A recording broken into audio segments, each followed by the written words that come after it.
Salve, salve, salve, salve, salve, salve, salve! Seja muito bem-vindo, seja muito bem-vinda a mais um vídeo aqui do canal. E hoje, bom, é meio que os pingos nos is das questões do Enem. Pois é. Domingo, né, o segundo dia do Enem, eu fiz uma live aqui no canal, justamente pra gente reagir às questões de física do Enem. Eu também reagi a algumas questões de matemática, algumas questões de química, de biologia, né? Eu arrisquei ali também, né? Mas o foco, certamente, eram as questões de física, né? Então, eu acabei vendo ali as questões de física, fui fazendo essas questões ali de supetão e tal. Cometi alguns erros, isso é óbvio, né? Isso é óbvio que iria acontecer. Então, bom, agora tá saindo um vídeo mais sério, né? Digamos assim, com justamente as questões resolvidas e comentadas por este que vos fala, Telhado Sensei. Ok?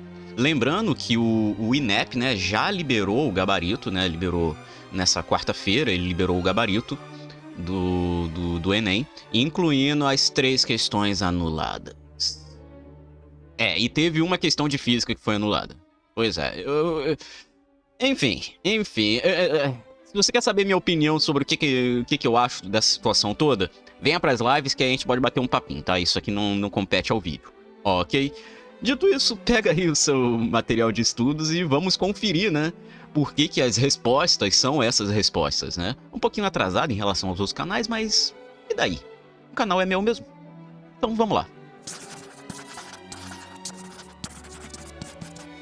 E lá vamos nós, 15 questõezinhas aqui de física, né, do Enem.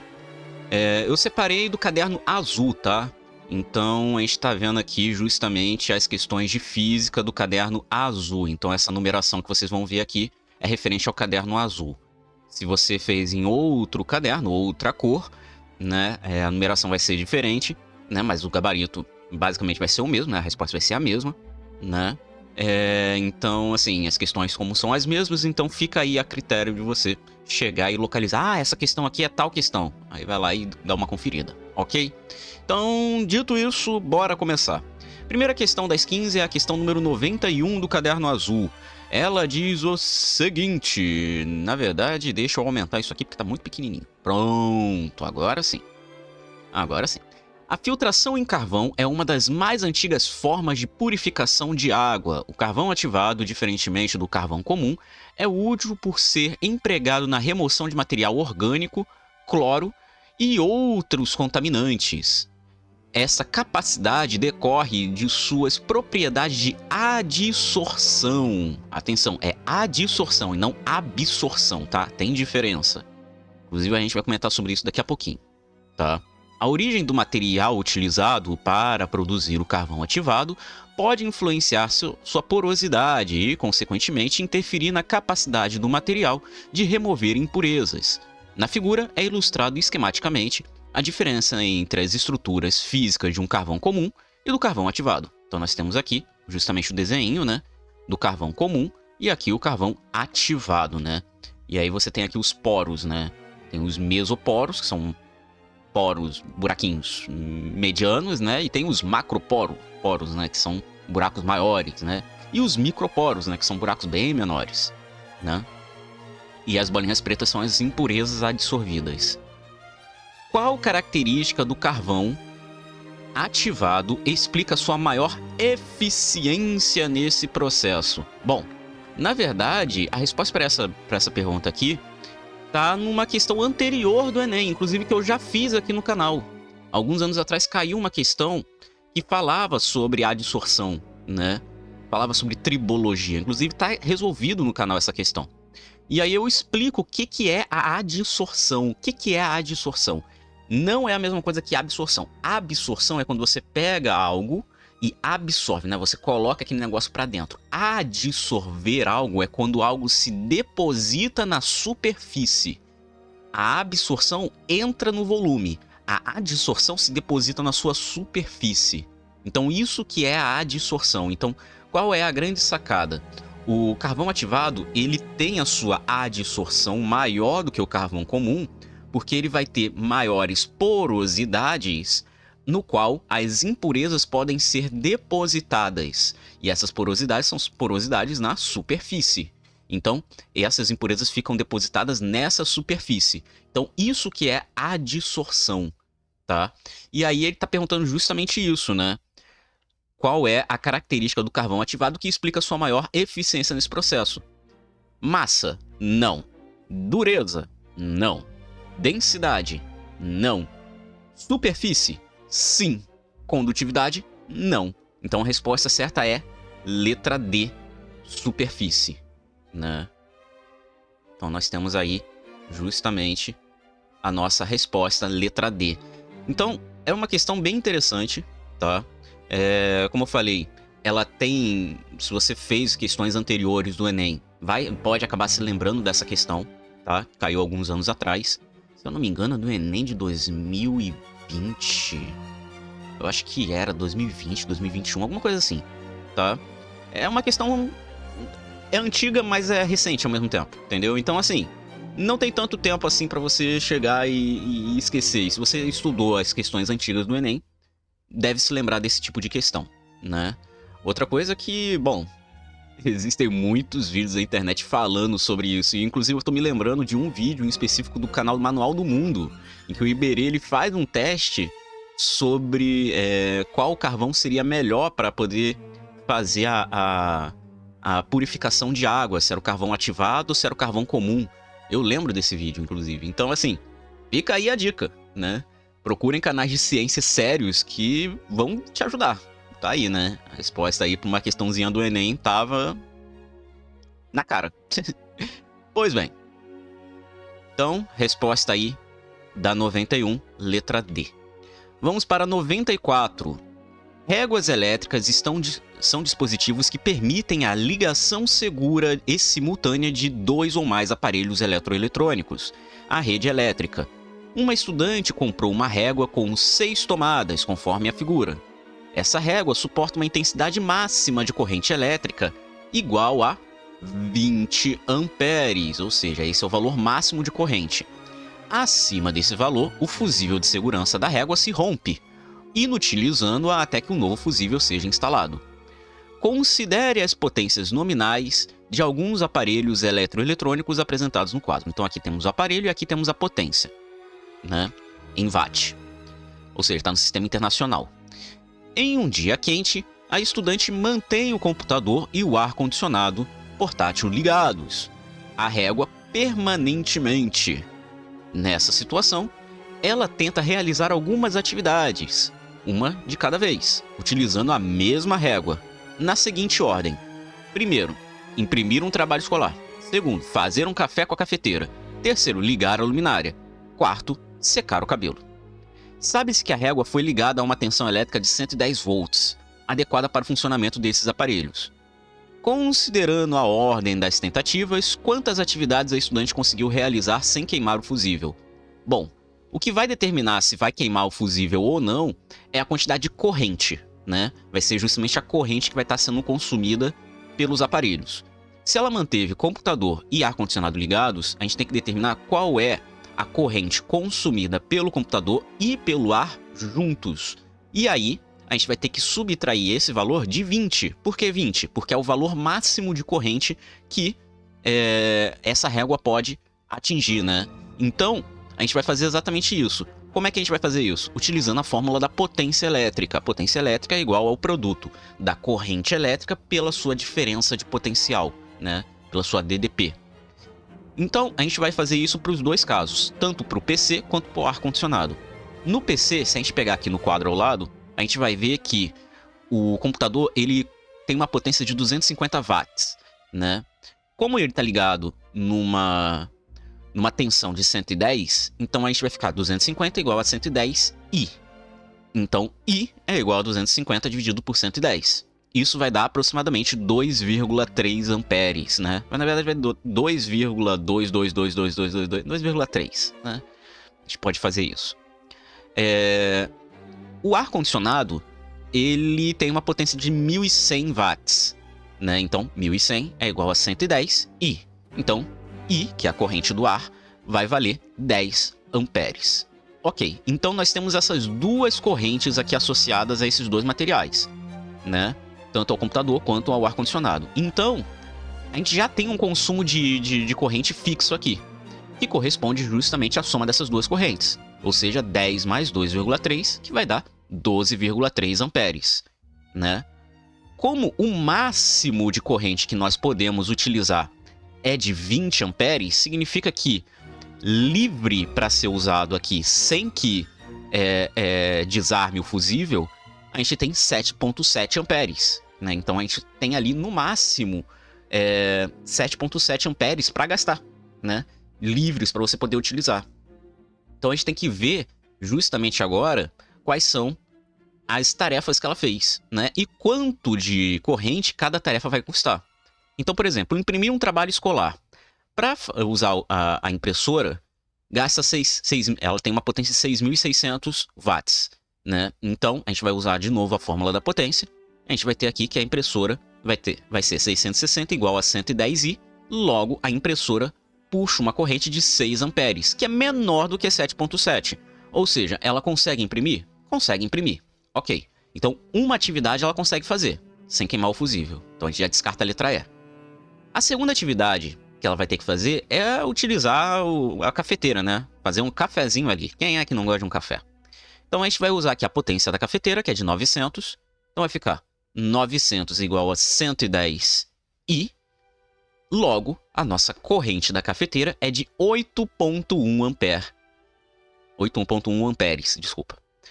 E é maior do que 7,7, ou seja, já aqui a gente já consegue ver que fazer um cafezinho ela não consegue. Como ela tem que seguir essa ordem, significa o seguinte: ela consegue imprimir o trabalho, mas quando ela liga a cafeteira, o fusível desarma. Ou seja, ela conseguiu fazer quantas atividades antes do fusível desarmar? Uma: imprimir o trabalho da escola. O que é uma boa notícia, né? Que bom, pelo menos ela conseguiu fazer o dever de casa. Então a resposta certa é a letra D, né? Então tá aqui, resposta certa é a letra D, 1. Então uma questãozinha bem legal, né? Questão 95, né? Próxima questão. Questão 95 são dois textos que a gente tem que ler, né? E fazer uma interpretação deles. Texto 1 é um trecho da música As Mariposas, de Adoniran Barbosa, né? Que é o seguinte, diz o seguinte: as mariposas, quando chega o frio, fica dando volta e volta da lâmpada para se esquentar, né? Então tá aí o trechinho da música do Adoniran Barbosa. Já o texto 2 diz o seguinte: as mariposas se aproximam das lâmpadas atraídas pela luz, pois, sendo basicamente criaturas noturnas, estão adaptadas a seguir o brilho da lua, em um processo conhecido como orientação transversal. Assim, o que o sambista Adoniran Barbosa, do texto 1, descreve não é a causa, mas sim uma das consequências possíveis dessa aproximação.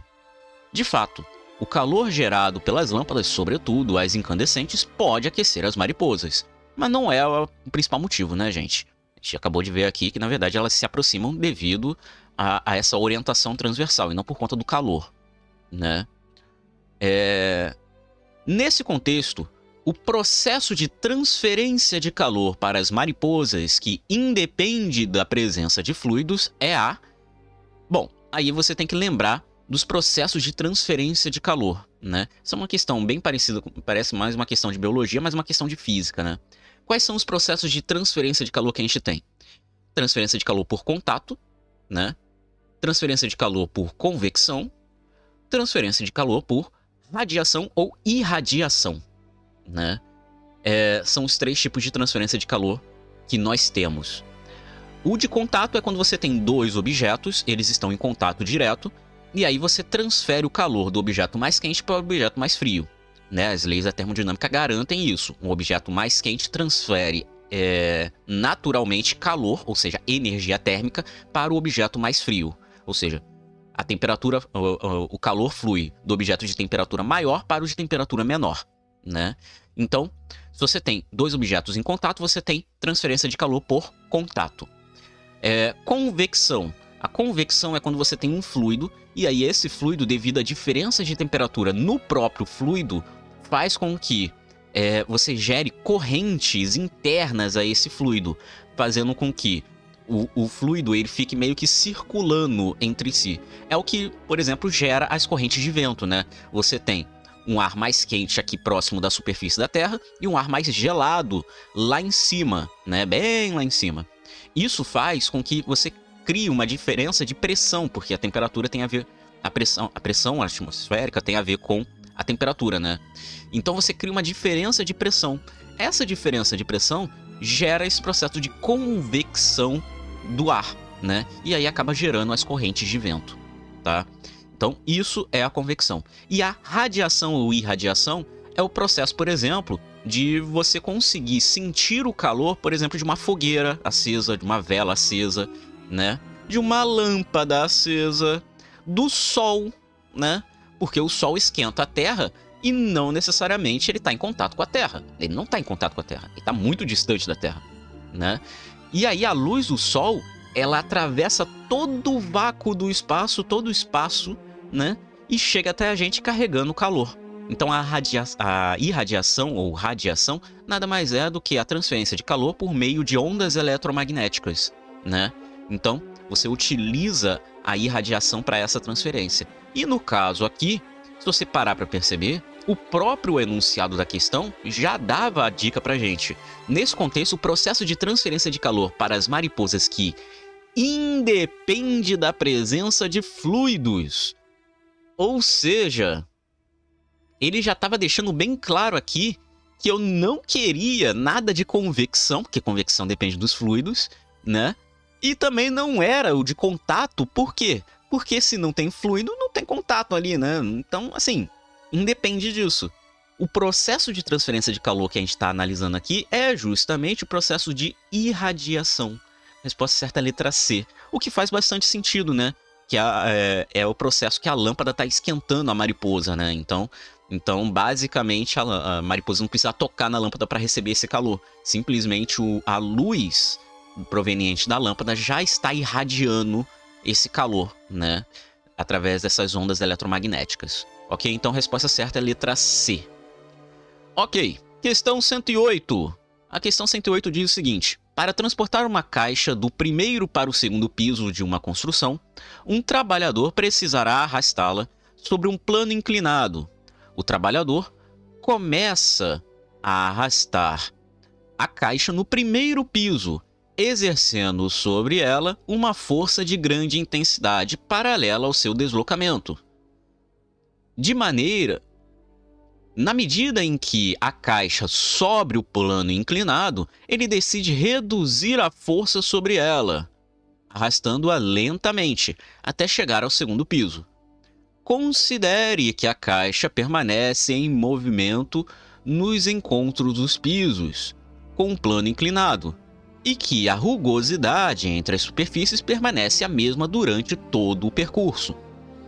O comportamento da força de atrito entre a caixa e o chão no plano inclinado é representado em...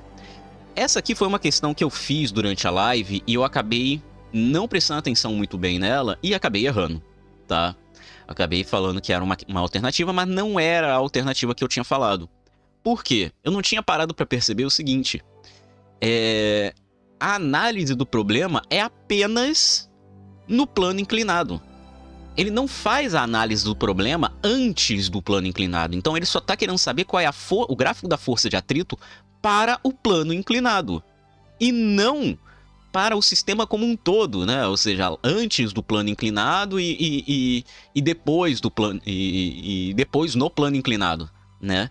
Então, durante a live, eu acabei falando uma alternativa, né? Eu botei uma resposta justamente pensando que era considerando o sistema como um todo, né? Toda a movimentação antes do plano e depois do plano, né? Existe diferença? Sim, existe diferença, porque a força de atrito vai mudar devido à presença do plano inclinado, tá? A força de atrito muda. Por quê? Porque a força de atrito depende do quê? Da normal. Então, como a normal vai estar inclinada no plano inclinado, o que vai acontecer ali é que a força de atrito vai mudar, tá? Então, é bem interessante esse ponto, sabe? Como a gente está analisando apenas o plano inclinado, ao longo do percurso, né? Como o plano ele não se modificou, significa que a normal entre a caixa e o solo, né, entre a caixa e o plano, é a mesma. Isso significa que o plano inclinado é o mesmo, é constante ao longo de todo o percurso. Então a única resposta coerente seria a letra C, né? Que é a única alternativa em que a força de atrito ela é constante ao longo do tempo, né? Porque a gente está analisando apenas a caixa subir no plano inclinado e não a caixa antes do plano inclinado e depois no plano inclinado, né? Então nós temos essa pequena questãozinha aí que eu acabei errando durante a correção lá na live, né? Por isso que é importante soltar esse gabarito agora, tá? Então tá aí, resposta certa, letra C, ok? Então, era só lembrar da fórmula da força de atrito, né? Força de atrito é normal vezes o coeficiente de atrito, né? Então, tá aí a nossa resposta, ok? Ah, mas Sensei, por que a força de atrito, a normal mudaria no plano inclinado? É só você lembrar que a normal, né? Deixa eu fazer aqui um diagraminha, só para você ter uma ideia, tá? Você tem aqui o plano inclinado, tá? Tem um ângulo θ, você tem aqui a caixa, tá? Se você faz o diagrama de forças, você tem a normal aqui, ó, perpendicular ao solo, e você tem a força-peso. Geralmente, a gente está acostumado que a força-peso é igual ao normal, mas nesse caso aqui, a força-peso não é igual ao normal.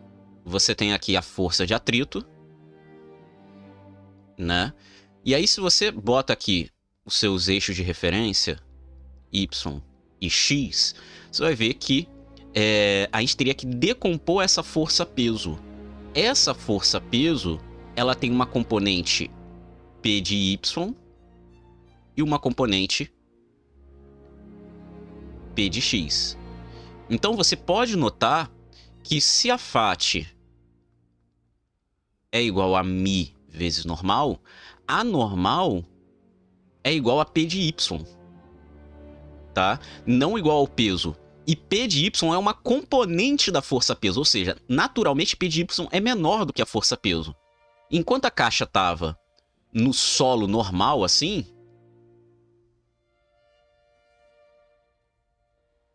normal e peso eram iguais. Só que quando você colocou no plano inclinado, devido à inclinação, como você tem aqui justamente uma componente da força-peso, isso significa então que a minha normal vai ser menor do que a minha normal no plano inclinado vai ser menor do que a minha normal quando eu tava não estava no plano inclinado. Então, de fato, você tem ali uma força de atrito menor, essencialmente, tá bom? Então, só para deixar isso claro, por isso que eu falei que ela é menor, ok? Só para contextualizar aí. Então, resposta dessa questão, letra C. Próxima, questão 113. Essa questão é bem interessante, inclusive foi a primeira que eu fiz durante a live, né? Ela diz o seguinte: a figura 1 apresenta o esquema de um tubo de imagem em que um filamento, na posição A, libera elétrons por efeito termiônico. Esses elétrons formam um feixe estreito que é acelerado por campos elétricos em direção à parte interna da tela. Nesse caminho, o feixe de elétrons passa por outro campo elétrico na região B, atingindo em seguida a parte interna da tela de tubo, a qual é recoberta por um material que emite luz ao receber impactos dos elétrons. Então nós temos aqui o esqueminha, né? Justamente do nossa TV de tubo, né? Passa aqui o feixe, tem aqui um capacitor de placas paralelas, e aí simplesmente você vai fazer uma queda, né? Você vai sofrer aqui a ação de uma diferença de potencial, e aí você vai ver para onde que esses elétrons vão, né? Na figura 2, a carga negativa, que é o elétron, representa o feixe de elétrons que é acelerado e posteriormente atinge o ponto da tela. O campo elétrico da região B apresenta a seguinte configuração. Então nós temos aqui essa situação, né? Então nós temos aqui a carga elétrica, tem uma velocidade V, temos um campo elétrico aqui, né? E aí esse campo elétrico está sendo gerado por esse capacitor. Nessa situação, em qual ponto da tela será atingida pelo feixe de elétrons? Aí a gente tem que levar em consideração o seguinte: Orientação do campo elétrico. O campo elétrico, ele parte das cargas positivas em direção às cargas negativas, tá? Se você tem um elétron, que é uma carga negativa, passando no meio de um campo elétrico, essencialmente, o que vai acontecer com ele? Ele vai ser atraído pelas cargas positivas, né? Então, o que você espera que aconteça é isso aqui, é uma queda, né? Então, se você observar aqui o problema, você vai ver exatamente isso, né? A gente está considerando que B são só essas placas que estão em cima e embaixo, tá? Sem considerar essas branquinhas aqui. Então, o que vai acontecer? O elétron, ele vai fazer justamente essa trajetória aqui, ó. Né? Ou seja, a única alternativa correta aqui era a letra B. Resposta certa, 2. Letra B, tá? Então tá aí a nossa questãozinha do tubo de elétrons, né? Isso aqui é um problema bem interessante, que basicamente isso aqui a gente está utilizando uma coisa que a gente vê lá em mecânica, lá em física moderna, né? Eu vi isso em física moderna lá na faculdade, um experimento que é o experimento dos raios catódicos, né? O que são os raios catódicos? Nada mais são do que um feixe de elétrons acelerados, né? Então, é exatamente isso que acontece aqui. É o princípio básico de uma TV de tubo. Então, resposta aí, letra B, tá? Ele vai parar lá no 2, ok? Ah, mas se eu considerasse também as placas brancas... Bom, se você considerasse as placas brancas, teria uma composição de movimentos, né? Se as duas, tanto as placas pretas quanto as brancas, estivessem ligadas ao mesmo tempo, você tem um campo elétrico aqui, um campo elétrico aqui. Basicamente, o que você teria aqui seria uma resultante que faria com que o branco faria com que o objeto, né, o elétron, ele vá parar aqui no 3, né? Se o mesmo esqueminha aqui, para cá negativo, para cá positivo, o elétron pararia aqui no 3, né? Se as duas estivessem ligadas, aqui negativo, aqui negativo, aqui, quer dizer, aqui positivo, aqui negativo, né? A composição de movimento do elétron seria mais ou menos para cá, ó.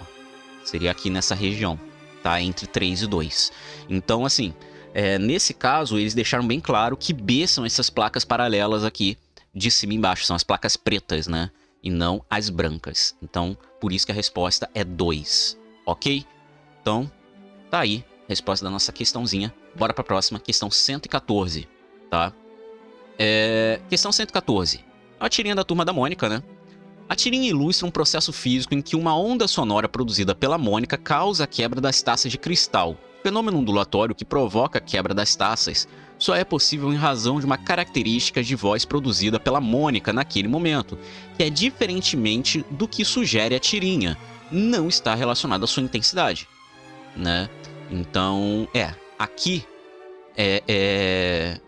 tá sugerindo que a intensidade da voz da Mônica tá gerando essa quebra. Mas não é a intensidade vai gerar um nível sonoro, né? Vai gerar ali os decibéis da voz da Mônica, não é a intensidade, né, que gera isso. Esse fenômeno e a característica associada à voz da Mônica são, respectivamente...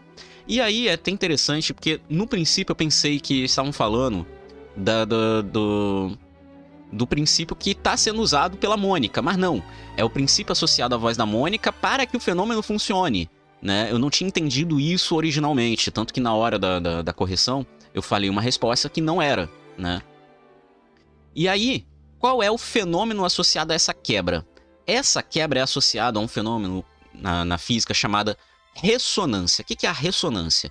Todo material é composto por átomos. E esses átomos vibram em uma frequência muito específica, tá? Eles têm os chamados graus de liberdade, tá? Alguns átomos estão organizados de tal forma que todos eles vibram com a mesma frequência, tá? Acontece que quando você consegue colocar uma frequência de posições opostas, você gera uma interferência destrutiva. Essa interferência destrutiva, né, é o que nós chamamos de ressonância, tá? Então, basicamente, o que você espera fazer é o seguinte, vamos supor que isso aqui é justamente o gráfico referente à frequência de oscilação das moléculas, das partículas, né, que compõem um certo material, tá? E aí, olha só que interessante, o que eu vou fazer aqui? Eu vou pegar este mesmo negócio e vou fazer o seguinte. Fazer isso aqui. Então, isso aqui é a voz de uma pessoa, vamos supor. Quando você pega um e sobrepõe no outro, tá vendo que eles meio que se complementam? Pois é, isso aqui vai gerar uma interferência destrutiva. Isso aqui é o nosso fenômeno de ressonância, né? Ou seja, os picos e os vales se complementam, fazendo com que toda a vibração seja contrarrestada. Isso faz com que o objeto quebre, tá? E aí, como eu falei, isso depende do quê? Da frequência, né, de oscilação. Ou seja, a ressonância depende da frequência, né? Na live eu falei que era ressonância e timbre. Por quê? Porque eu estava pensando justamente na questão da voz da Mônica. Mas não, é a característica associada à voz da Mônica para que o fenômeno aconteça, que seria justamente a frequência. Por isso que a resposta para essa questão é a letra B e não a letra D, que eu tinha falado durante a live, por uma questão de erro de interpretação. Então, tá aí a nossa resposta, tá? Questão 118. Uma laje de um depósito de bebidas tem 50 metros quadrados de área útil de armazenamento e foi projetada para suportar pressões de até 10 elevado à quarta Pascal. O gerente do estabelecimento pretende armazenar um produto cuja densidade é 1.250 kg por metro cúbico. Considere a aceleração da gravidade igual a 10 metros por segundo ao quadrado. A altura máxima em metro de empilhamento do produto que essa laje é capaz de suportar é... Olha só que interessante. Basicamente, você tem uma laje, você vai colocar uma quantidade de produto ali em cima e você quer saber quanto de produto essa laje suporta antes dela quebrar, né? Ou seja, qual é a altura que esse produto pode ser empilhado para que você gere aquela massa total que pode quebrar essa laje, né? Levando em consideração que a pressão máxima que essa laje suporta é de 10 elevado à quarta Pascal, a gente vai usar justamente a fórmula da pressão. A pressão nada mais é do que a quantidade de força associada à quantidade de área, né? Quanto de força uma certa área está suportando, tá? Então é força sobre área. Só que qual é a força que a gente está trabalhando aqui? Se a gente está colocando um objeto em cima dessa laje, significa que a força associada a ela é a força peso, né? Então vai ser peso sobre área. Só que qual é a fórmula da força peso? Nada mais é do que o produto da massa vezes a aceleração da gravidade, né? Massa pela aceleração da gravidade, mg. Só que temos um problema. Não temos quem é a massa desse produto. Qual é a massa que ele está colocando nesse produto? Qual é a massa máxima desse produto, né? Mas a gente tem a densidade desse produto. E se você bem se lembra, densidade é massa sobre volume. Logo, a massa de um produto nada mais é do que o produto da densidade dele pelo volume que esse seu produto está ocupando, né? Então, a gente tem aqui justamente que a pressão é igual a ρ, que é a nossa densidade, vezes o volume desse produto, vezes a gravidade. Isso tudo dividido pela área do depósito, né? A área da laje do depósito. Ok, tudo bem até aí. Só que vamos um pouquinho mais além. Quem é o volume? Volume, geralmente, ele é calculado como área da base vezes a altura, né? Nesse caso aqui, como a gente está falando de um depósito que, essencialmente, deve ser um depósito na forma de um paralelepípedo, né? Então essa fórmula até que faz sentido. Geralmente apareceria uma constante aqui multiplicando e tudo mais se você considerasse esse depósito de outro tipo de formato, né? De sólido geométrico. Mas em geral é a área da base vezes a altura, né? E aí olha só que interessante. Se o volume é a área da base vezes a altura, a gente vai ter agora que a pressão vai ser a densidade vezes a área da base vezes a altura vezes a aceleração da gravidade dividido pela área da base. Eu posso simplesmente dividir em cima e embaixo pela área da base, né, por A, e aí o que vai sobrar é que a nossa pressão nada mais é do que ρgh. É um velho conhecido nosso da hidrostática, né? ρGH. Então, calculando ρGH, a gente calcula quem é a pressão. Só que a gente não quer saber quem é a pressão, a gente quer saber quem é H. Então, quem é H? Vai ser a pressão dividido pelo produto da densidade pela aceleração da gravidade. A pressão é 10 elevado à quarta, né? A densidade é 1250 e a aceleração da gravidade é 10. Então, fazendo essa conta, 10 elevado à quarta dividido por 1250 vezes 10, né? A gente pode reescrever isso como 10 elevado à quarta dividido por 125 vezes 10 elevado ao quadrado, potência de potência, repito a base e subtrai os... quer dizer, divisão de potência de mesma base, desculpa, repito a base e subtrai os expoentes, então isso aqui vai ficar 10 elevado ao quadrado dividido por 125. 1 sobre 125 é a mesma coisa que 0,008, isso vezes 10 elevado ao quadrado. Isso dá 0,8 metros, ou seja, a altura máxima do produto, desse produto que pode ser colocado nesse galpão, né, é de 0,80 metro. Então a resposta certa, letra C. Essa questão a gente chegou a fazer lá no domingo, né? Tá bem certinha. Questão 119.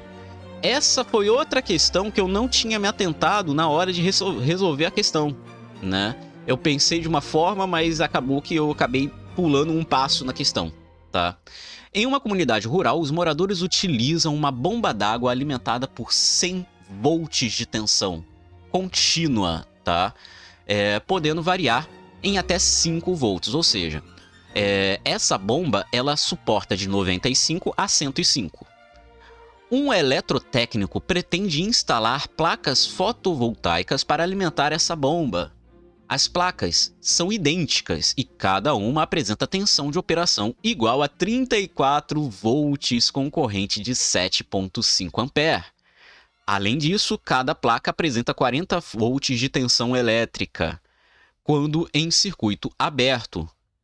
Assim, considerando que a placa descrita é um gerador não ideal, em circuito aberto, ela pode ser representada conforme a figura. Então nós temos aí nosso sisteminha. O eletrotécnico construiu um circuito que permite a bomba d'água operar corretamente com o menor número possível de placas conectadas. Para isso, desenhou um diagrama no qual todas essas placas são representadas com um único gerador não ideal, com a especificação das correspondentes características elétricas. E aqui que tá o pulo do gato, tá? Na hora de eu passar o gabarito no domingo, tá? Eu não tinha me atentado a isso. Especificações correspondentes das características elétricas. O diagrama que representa o circuito construído pelo eletrotécnico é... Qual foi a grande sacada? Bom, a tensão que vai ser efetiva para o problema tem que variar de 95 a 105. Para isso, a gente tem que levar em consideração que a tensão fornecida efetivamente pela placa é de 34 volts, né? Ou seja, ela fornece 34 volts, mas essencialmente ela é uma placa que tem 40 volts de tensão, tá? Então, 34 volts, quanto que a gente tem que multiplicar 34 para que esteja dentro da faixa de 95 a 105? Seriam 3, né? 3 vezes 34 dá 102. Ou seja, 102 volts é justamente a tensão que vai ser efetivamente fornecida a essa bomba. Entretanto, segundo as especificações, e é aqui que foi o pulo do gato que eu não tinha me atentado, segundo as especificações correspondentes das características elétricas, essa placa ela não tem 34 volts, ela é uma placa de 40 volts. Acontece que ela perde 6 volts devido ao resistor interno, né, a resistência interna da placa.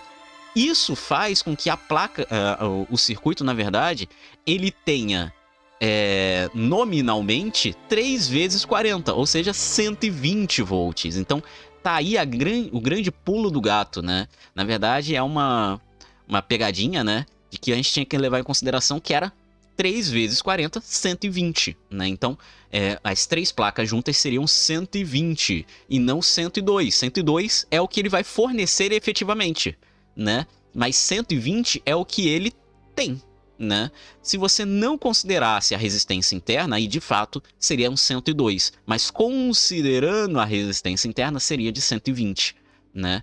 E aí a gente fica aí só com 2 alternativas possíveis, que seria a letra B e a letra C, né? Nenhuma outra alternativa tem a tensão de 120, né? Então, a gente tem que calcular agora quem é a resistência equivalente. Para isso, é simples, né? A gente vai calcular quem é a resistência interna de uma placa, né? Para isso, a gente vai fazer aqui a queda de tensão.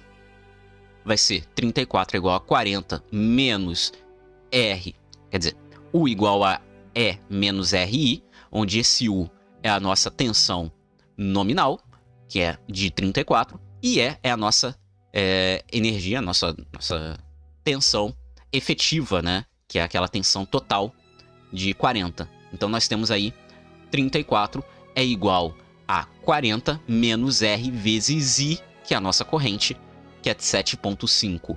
Então a gente passa esse 40 para o outro lado, né? Multiplicamos os lados por menos 1. Isso vai ficar que a resistência é 6 sobre 7,5, que vai dar 0,8, né? Mas isso é de uma placa. São 3 placas. 3 vezes 0,8, que vai dar 2,4. Então, resposta correta aqui, letra D, né? Que você tem aqui justamente... Opa, desculpa. Letra D não. Viu? Já ia falar de novo a resposta que eu tinha falado antes. Letra B, tá? 120 volts e 2,4 ohms. Então, essa aí é a nossa resposta dessa questão. É bem pegadinha mesmo, né? Se você não se atentar a esse pequeno detalhe que era a especificação correspondente das características elétricas, você poderia acabar marcando 102, como foi o que eu tinha falado durante o gabarito no domingo, né? Eu falei que era 102, mas na verdade era 120, né? Se a gente desconsiderasse a resistência interna, aí faria sentido, né? Seria como se fosse uma fonte de 102 alimentando a bomba que pode funcionar de 95 a 105. Mas não é o caso, né? Então tá aí a resposta certa, a letra B. Ok. Questão 120. Essa questão é bem interessante, né? Porque basicamente é uma nova versão do problema do trem no túnel, né? Que é aquela questão em que você tem o trem que vai atravessar o túnel e você quer saber quanto tempo leva pro trem atravessar todo o túnel, né? Então a figura ilustra informações contidas no manual de um sistema de alarme que utiliza transmissores e receptores de radiação eletromagnética para a detecção de movimento. O receptor é regulado pelo tempo de resposta, que corresponde ao intervalo de tempo necessário para o corpo do invasor atravessar completamente o feixe. Tá? Então, nós temos aqui essa situação. Então, como eu falei, é o caso do trem, né? Atravessando o túnel, né? Você tem lá o trem, que tem um certo comprimento, você tem um túnel de um certo comprimento, e você tem que saber quanto tempo leva para o trem atravessar todo o túnel, né? E aí o diâmetro do fecho é de 15 centímetros. Considere que a menor porção do corpo de um invasor é a sua posição de perfil, cuja espessura típica é de 20 centímetros. São indicados 5 possíveis movimentos de um invasor e suas velocidades típicas, que devem ser observadas para a escolha do tempo de resposta. Então nós temos aqui uma série de possibilidades. Nesse sistema, o menor tempo de resposta em milissegundo, que garante a detecção de um possível invasor, é mais próximo de... Bom, aí aqui que está o pulo do gato, né?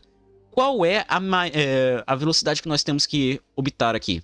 É justamente a maior velocidade possível. Por quê? A maior velocidade possível significa que é o mais rápido, né? Entre os casos. Isso significa que você quer que o receptor apite de tal forma que ele responda a casos muito rápidos, né? Então, você vai pegar aqui justamente a maior velocidade possível, que é de 5 metros por segundo. Então, esse aqui é o que importa pra gente. E aí, como é que a gente vai calcular isso aqui? Bom, vamos usar a fórmula da velocidade. Velocidade é variação do espaço por intervalo de tempo. Só que nesse caso, a nossa variação do espaço é justamente o tamanho que ele tem que atravessar no receptor, ou seja, o diâmetro do receptor, mais a espessura típica de um corpo humano, que é de 20 centímetros.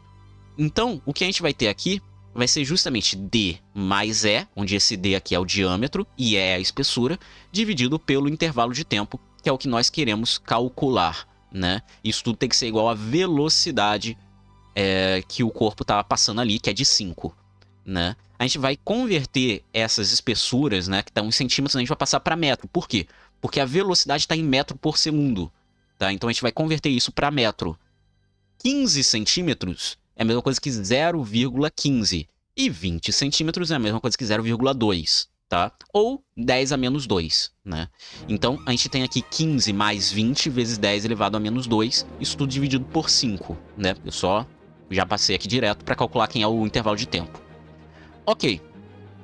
Temos aqui essa situação. 15 mais 20 é 35, dividido por 5, 7. Vezes 10 elevado a menos 2 segundo. Só que ele quer em milissegundo. Ele fala isso, né? Ele quer em milissegundo. 1 milissegundo corresponde a 10 a menos 3 do segundo. Eu já tenho 10 a menos 2. Então o que eu tenho que fazer? Eu tenho que colocar um 10 a menos 3 aqui. Mas para fazer isso é simples. É só eu multiplicar por 10 esse 7 aqui e colocar um menos e multiplicar por 10 a menos 1, né? Ou seja, multiplicar por 10 vezes 10 a menos 1, que é 1, né?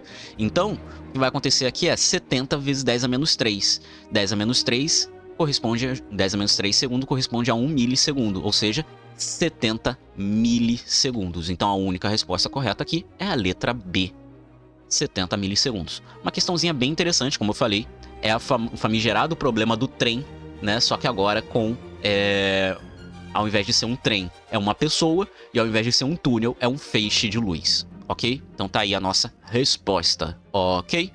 Beleza. Próxima questão, questão 122. Essa questão aqui é interessante porque causou uma discussão durante a live.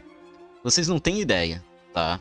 Teve uma conversa ali dentro da live, né? Então foi bem interessante. Ela diz o seguinte: o aquecimento em fogões por indução utiliza bobinas para produzir um campo magnético variável. Essa bobina se localiza abaixo do vidro cerâmico sobre o qual a panela se apoia.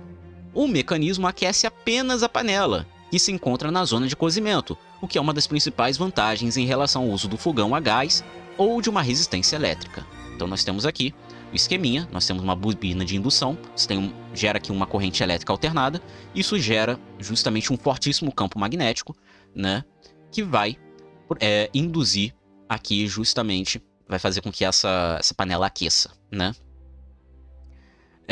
O uso do campo magnético variável tem a finalidade de, quando você faz um campo magnético variável, ou seja, você varia um campo magnético, você induz uma corrente elétrica, tá? Esse é o princípio básico da indução, tá? Só que aí eu pensei assim, na hora que eu tava vendo essa questão, eu pensei, não, beleza, ele vai induzir, só que tem um problema, que você não eletriza a panela. A panela não poderia ficar eletrizada. Ao meu ver, isso não faria muito sentido, né? Porque senão você pegaria na panela e a panela, ela simplesmente daria um choque na pessoa. Só que aí eu não tinha me atentado, eu fui dar uma pesquisada nos livros de eletro, né? E vendo também outros vídeos aqui no canal, aqui no YouTube mesmo, de outros professores, né?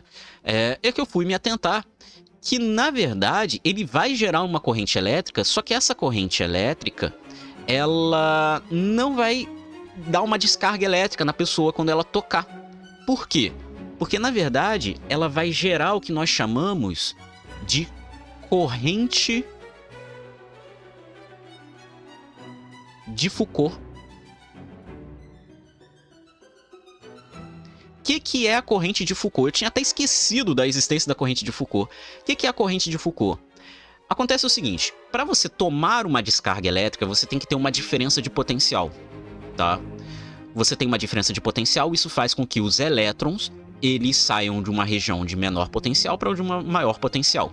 Então, a lógica é, você tem ali uma diferença de potencial, gera uma corrente elétrica.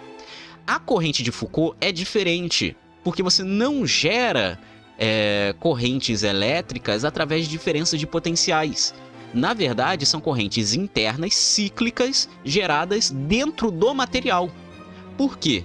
Porque, na verdade, você está induzindo essas correntes por um campo magnético, e essa indução de corrente, você não está acrescentando um elétron ou tirando o elétron para gerar diferença de potenciais. Na verdade, você está fazendo com que os próprios elétrons do material, do metal no caso aqui, eles se movimentem. E aí essa movimentação é que gera essa corrente. Então isso é a corrente de Foucault. Então a grande sacada aqui era você lembrar que, na verdade, é uma corrente de Foucault que estava sendo gerada. Por isso que quando você pega na panela, você não toma choque, né? Mas a panela aquece. Por que a panela aquece?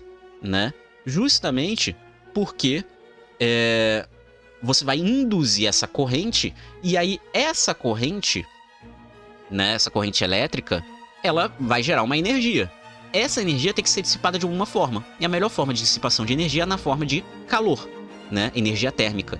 E aí isso é o que nós chamamos de efeito Joule. Então a única resposta correta aqui é a letra D, que é induzir uma corrente elétrica na parte inferior da panela, aquecendo-a por efeito Joule. Por isso que a resposta é a letra D. Na live eu falei que era a letra C, né? Então, não era a letra C, era a letra D. Por isso que a resposta certa é a letra D, tá? Devido a essa corrente de Foucault, que eu tinha acabado esquecendo que existia a corrente de Foucault, né? Aqui no curso de eletromagnetismo do canal eu vou acabar falando ainda sobre a corrente de Foucault eventualmente. Mas, enfim. Tá aí a resposta. Questão 126. Segundo o princípio da independência do movimento de Galileu, sempre que a velocidade resultante de um corpo puder ser decomposta em duas ou mais componentes perpendiculares entre si, cada um deste movimento poderá ser analisado separadamente, como se os outros não existissem. Esse princípio é muito útil para a simplificação de alguns problemas reais em 3 dimensões. Considere um avião que, ao decolar, é instruído pela torre a atingir em 6 minutos uma posição a 20 km a leste, 20 km a norte e 1 km de altitude em relação ao ponto de decolagem, conforme a figura fora de escala. No entanto, no instante da decolagem, começa a soprar um vento cujo vetor velocidade tem componentes de 30 km por hora para leste, 20 km por hora para sul e 1 km por hora de cima para baixo. Então nós temos aqui a nosso esqueminha, né, do avião. Durante a ação do vento, a velocidade V que o piloto deve estabelecer em relação ao ar para que o avião chegue à posição esperada no tempo indicado tem as componentes. Basicamente, a gente tem duas velocidades aqui. O que a gente quer, na verdade, é um vetor velocidade tridimensional, que é o vetor resultante, né, o vetor relativo, que seria justamente a diferença entre a velocidade do avião sem o vento, né, com a velocidade do vento. Ou seja, fazer essa diferença aqui, a velocidade do avião sem o vento, menos a velocidade do vento, tá? E aí a gente vai ter que colocar as componentes disso, porque isso aqui é um vetor tridimensional. Então tem uma componente x, né? Tem uma componente y e tem uma componente z. A componente x do avião a gente vai chamar de Vx, a componente y de Vy, a componente z de Vz. A do vento, a gente tem aqui, né? A velocidade em x do vento é 30 km para leste, tá? Aí eu fiz aqui justamente o seguinte, aqui tá o eixo z, aqui tá o eixo x, aqui tá o eixo y, tá? Então para cá é positivo. Se ela tá apontando para leste, significa que x é positivo, então é 30 positivo. Aí tá apontando 20 para sul, né? Sul é positivo na nossa esqueminha, né? Então é 20 positivo, tá aqui. E aí é 1 km por hora de cima para baixo, ou seja, daqui para cá. Então tá apontando para baixo, para a parte negativa de z. Então a componente é menos 1, tá? Então a nossa velocidade do vento tem as componentes 30, 20 menos 1. E a componente do avião? Bom, a gente tem que fazer a velocidade que ele tem que atingir em cada uma dessas orientações, né? Como é 20 km a leste em 6 minutos, a gente tem que trabalhar em km por hora, a gente converte 6 minutos para hora, que corresponde a 0,1 ou 1/10 da hora, né? E aí divide essa posição pelo tempo, que é de 0,1. Então, Vx vai ficar 20 dividido por 0,1, né? Como tá indo para leste, então é positivo. Por isso que é 200 positivo. 20 km para o norte. Norte é negativo no nosso esqueminha, tá vendo? A gente botou aqui que o norte é negativo. Então significa que a nossa VY vai ser negativa. Vai ser 20 dividido por 0,1, vai dar menos 200, né? Porque vai ser negativa. E o nosso VZ, como tá indo para cima, então é positivo. Vai ficar 1 dividido por 0,1, que vai dar 10 positivo. Então, a gente vai ter aqui justamente 200, menos 200 e 10. E aí, como a gente está fazendo a velocidade relativa entre o avião e o vento, é só fazer um menos o outro, né? Então, aqui vai ficar 200 menos 30 para a posição x, né? Ou seja, a componente x da velocidade total. Menos 200 menos 20 e 10 menos 1. 200 menos 30 dá 170. Menos 200 menos 20 dá menos 220. 10 menos 1 vai dar 11. Ou seja, você tem 110 km por hora que o avião vai ter que ter na direção leste, porque está positivo. 220 km por hora na direção norte, porque está negativo, tá? E 11 km por hora na direção para cima, né?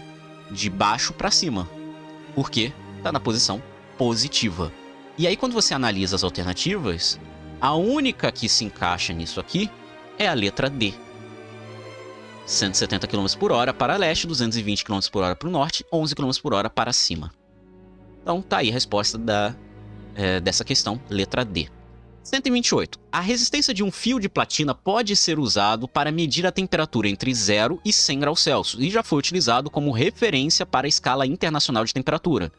Para um sensor feito de platina, a relação entre a resistência e a temperatura pode ser descrita por uma equação do tipo R de T é igual a A mais BT, em que T é a temperatura e A e B são constantes. O gráfico apresenta a dependência da resistência em função da temperatura para 5 diferentes sensores. Então nós temos aqui os sensores, né?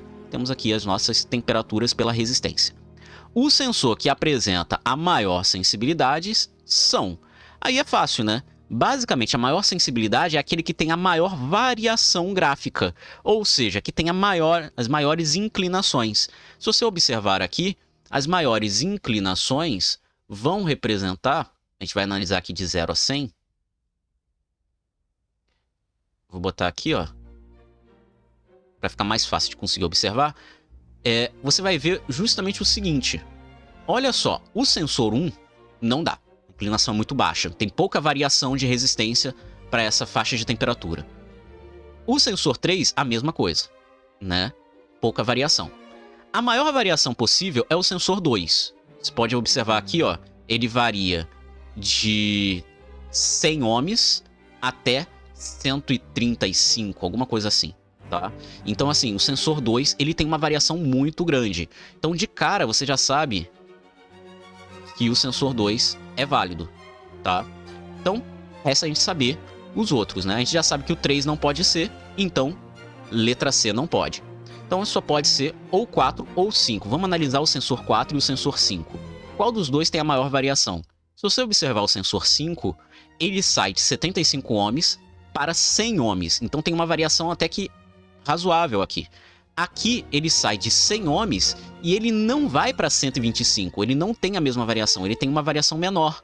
Ou seja, o sensor 5 ele tem uma variação maior do que o sensor 4. Ou seja, os únicos sensores que apresentam maiores sensibilidades aqui é o sensor 2 e o sensor 5. Por isso a resposta certa é a letra E. Então tá aí a nossa questão, uma questãozinha que você tinha que analisar e saber que essa sensibilidade ela está associada justamente a essa maior variação, essa maior inclinação, ok? Então, letra E. Questão 130. Em sua maioria, os equipamentos eletrônicos domésticos demandam baixa potência elétrica em corrente contínua Para alimentá-los, uma fonte externa ou embutida transforma a corrente alternada em corrente contínua de baixa tensão. Entretanto, cada equipamento tem suas especificidades, e muitas vezes não é possível simplesmente trocar essas fontes sem levar em conta a tensão, a corrente ou a potência elétrica de saída. Considere um equipamento de resistência elétrica RC que funciona corretamente apenas com um dado valor de tensão.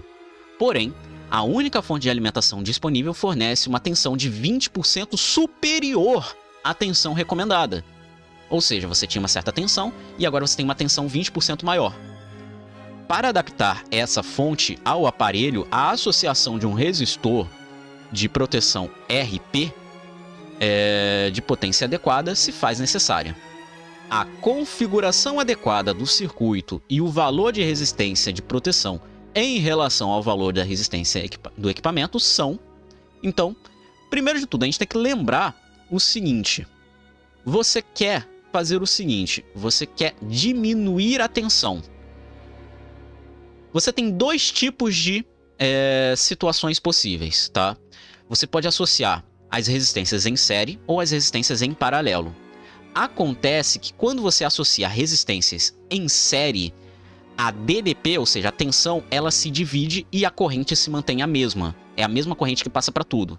Se você associa a resistências em paralelo, a corrente se divide e o que se mantém era justamente a nossa DDP, né? A nossa tensão.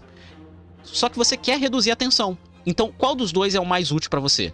É associar as resistências em série. Então, de cara, você já teria que descontar aqui a letra A e a letra B, que são resistências em paralelo. Não podem ser resistências em paralelo, tem que ser resistência em série, né? Resta saber agora qual é o valor da resistência P, né? A nossa RP, que vai estar ali para proteger o nosso RC. Para isso, você tem que fazer aqui justamente uma sequência, né? Que como a resistência, a nossa resistência total tem que ser igual o nosso potencial total tem que ser igual ao nosso potencial associado ao potencial da resistência RC com o potencial da resistência RP. E aí a gente vai usar justamente a nossa lei de Ohm, que diz que o potencial é dado por produto da resistência com a corrente, tá? Então, naturalmente, a gente tem que V igual a RCI. Só que agora a gente tem 1.2V, porque é 20% maior. Ou seja, é 0.2%, 0.2 a mais do que o nosso V. Isso dá justamente 1.2V. E aí, esse 1.2V está associado a RC mais RP, que são as duas resistências que vão estar em série. E aí, se você lembra bem, resistência equivalente em série é a soma das resistências individuais. Então a gente vai ter 1.2V é igual a RC mais RP vezes I. Só que quem é V? V é RC vezes I, né? Porque V é a nossa tensão original, né? Sem a necessidade de colocar o nosso RP. Então a gente vai ter agora que 1.2V é a mesma coisa que 1.2 vezes RC vezes I. E isso tem que ser igual a RC mais RP vezes I. A nossa corrente vai embora, não importa a gente saber aqui quem é essa corrente, né? Então a gente tem que a soma das resistências é igual a 1.2 RC. Vou isolar o RC de um lado e o RP do outro. Então a gente vai ter aqui uma subtração. Então RP vai ser 1.2 RC menos RC, que vai dar 0.2 RC. Então a resistência de proteção RP corresponde a 20% da resistência do produto, né, RC. Então 0.2 RC. Então, se você observar aqui, RP igual a 0.2 RC, só pode ser a letra E. Então tá aí, questão 130. Questão 132. Foi a questão anulada. Bom, eu poderia resolver ela aqui? Poderia, mas eu não vou. Por quê? Porque tem um vídeo aqui no canal em que eu já resolvo essa questão. Então, isso está resolvido aqui no canal. Eu vou deixar aqui no card destacado. Depois dá uma olhadinha lá na resolução dessa questãozinha, tá bom? Mesmo que ela tenha sido anulada, é interessante você saber de onde que saiu o resultado. O gabarito aqui seria 140, né? Mas da onde que saiu isso está resolvido em outro vídeo, ok? Questão 135. Caraca, agora que eu vi que tá bem ruinzinha, né? De ler. Se eu não me engano, é a última questão. É a última questão. Então vamos lá. Última questão. A icterícia é uma doença que acomete recém-nascidos e pode ser tratada com um método de fototerapia conhecido como banho de luz, que consiste na exposição do recém-nascido a uma fonte luminosa equipada de LEDs azuis. Para o monitoramento da dosagem dessa radiação, é utilizado a resposta óptica. Nossa, tá muito ruimzinho de ler, caraca. Porque como eu tirei o print e acabei colocando aqui, eu acabei expandindo, ficou muito ruinzinho de ler. Calma aí, deixa eu diminuir. Porque isso aqui ocupa a página inteira, entendeu? Por isso que eu fiz isso. Deixa eu ver... Acho que agora tá um pouquinho melhor. É utilizada a resposta óptica de um sensor constituído de materiais orgânicos que iluminescem quando expostos à luz azul. Com o passar do tempo, essa radiação oxida o material do sensor, alterando sua coloração de vermelho a laranja para verde, que indica o final do tratamento. O gráfico apresenta o espectro de fotoluminescência do sensor em função do comprimento de onda da luz emitido no início do tratamento. Então aqui, ó, é a fotoluminescência pelo comprimento de onda. Atenção, isso aqui é um gráfico de fotoluminescência por comprimento de onda, não por frequência, tá? Por que eu tô falando isso? Porque muita gente pode ter errado isso porque achou que era de frequência, porque aqui, ó, tem o espectro de frequência e não o espectro de comprimento de onda, tá? A figura 2 apresenta a evolução da coloração do sensor, mostrando que a frequência da luz, olha aí, ó, a frequência da luz emitida por ele aumenta em função do tempo de exposição à luz azul. Então nós temos aqui esse gráfico, né? Tem aqui o nosso bebê reborn, né? Tem aqui o coraçãozinho, ele vai de laranja, vermelho alaranjado, para verde, depois de 12 horas de exposição. Aí a pergunta é, os espectros de fotoluminescência do sensor no início e no final do tratamento estão esboçados no gráfico. Aí é simples, né? Você vai ver que no início você tem esse gráfico aqui, né? A gente quer saber qual é a posição do gráfico tracejado. É o seguinte, quanto mais você expõe esse material à luz azul, mais ele vai decair do vermelho alaranjado para o verde. E aí você vai ver o seguinte, esse vermelho alaranjado para o verde, você tem um aumento de frequência. Então a frequência vai aumentar. Só que existe uma relação dentro do estudo de ondas, que é o seguinte, frequência e comprimento de onda são inversamente proporcionais. Isso quer dizer que se a frequência aumenta, o comprimento de onda tem que diminuir, tá? Então o que você espera com os gráficos aqui é que o gráfico se desloque, o gráfico original, que é esse aqui, que envolve o comprimento de onda, à medida que o tempo passe, você espera que esse gráfico se desloque, ou seja, diminua o comprimento de onda à medida que o tempo passa. Então a lógica aqui é justamente fazer com que o gráfico se desloque para a esquerda. Então qual é o único gráfico que tem um deslocamento para a esquerda aqui? Não é a letra E, que é exatamente o mesmo gráfico, não é a letra D, que basicamente aumentou a fotoluminescência, não faz o menor sentido isso. Não é a letra C, que diminuiu a fotoluminescência, também não faz o menor sentido isso. Aí você ficaria entre A e B. Só que a letra B, você desloca para a direita, ou seja, na verdade, o que está acontecendo aqui é que o comprimento de onda está aumentando, né? Não é o que acontece. O verde, ele tem um comprimento de onda menor do que o vermelho, né? Ele tem uma frequência maior, mas o comprimento de onda dele é menor, né? Já que esse aqui é um gráfico de comprimento de onda, então não é esse aqui. Só pode ser a letra A. Então, por isso que a resposta correta é a letra A. Porque a gente desloca o gráfico para a esquerda. Então, tá aí a nossa resposta, né, para esse problema do bebê reborn, basicamente, tá? Então, tá aí. Gabarito completo, oficial, agora sim, tudo certinho, sem nenhum erro, né? Até com as anuladas, então tá aí. Beleza?